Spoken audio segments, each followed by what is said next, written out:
महाराष्ट्र की राजनीति में एक नया विवाद उभर कर सामने आया है, जिसमें stand up comedian Kunal Kamra ने उप मुख्यमंत्री एकनाथ शिंदे पर व्यंग्यात्मक कविता प्रस्तुत की। इसी बीच शिवसेना कार्यकर्ताओं ने कुणाल कामरा के शूटिंग स्थल पर तोड़फोड़ की, जिस पर अब प्रतिक्रियाओं का दौर शुरू हो गया है। इस पर प्रतिक्रिया देते हुए उप मुख्यमंत्री अजीत पवार ने बड़ा बयान दिया और कहा कि मैंने देखा है कि किसी को भी कानून, संविधान और नियमों से परे नहीं जाना चाहिए। सभी को अपने अधिकारों के भीतर रहकर बोलना चाहिए। मतभेद हो सकते हैं, लेकिन यह सुनिश्चित किया जाना चाहिए कि पुलिस को ऐसे बयानों की वजह से हस्तक्षेप न करना पड़े। दरअसल stand up comedian Kunal Kamra ने अपने एक कार्यक्रम के दौरान महाराष्ट्र की मौजूदा राजनीतिक हालात पर तंज कसते हुए एक व्यंग्यात्मक कविता सुनाई। इस कविता में उन्होंने गद्दार शब्द का इस्तेमाल कर अप्रत्यक्ष रूप से महाराष्ट्र के डिप्टी सीएम एकनाथ शिंदे पर कटाक्ष किया। वीडियो वायरल होते ही शिवसेना शिंदे गुट के नेताओं और समर्थकों ने कड़ी आपत्ति जताई।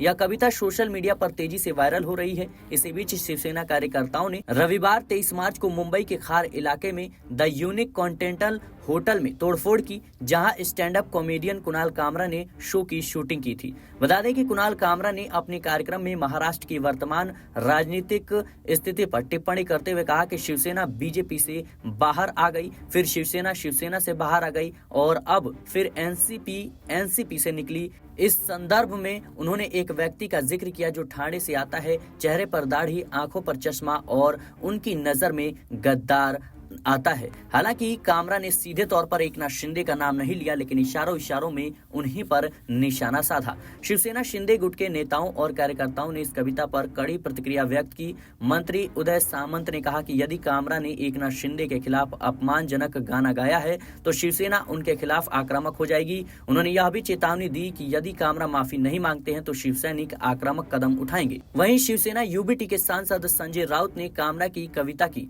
वीडियो ट्वीट करते हुए उनकी प्रशंसा की और लिखा, कुणाल अद्भुत है, जय महाराष्ट्र। इससे यह साफ होता है कि शिवसेना के दोनों गुटे के बीच इस मुद्दे पर मतभेद है। महाराष्ट्र की राजनीति पहले से ही गरमाई हुई है और इस घटना ने माहौल को और ज्यादा भड़का दिया है।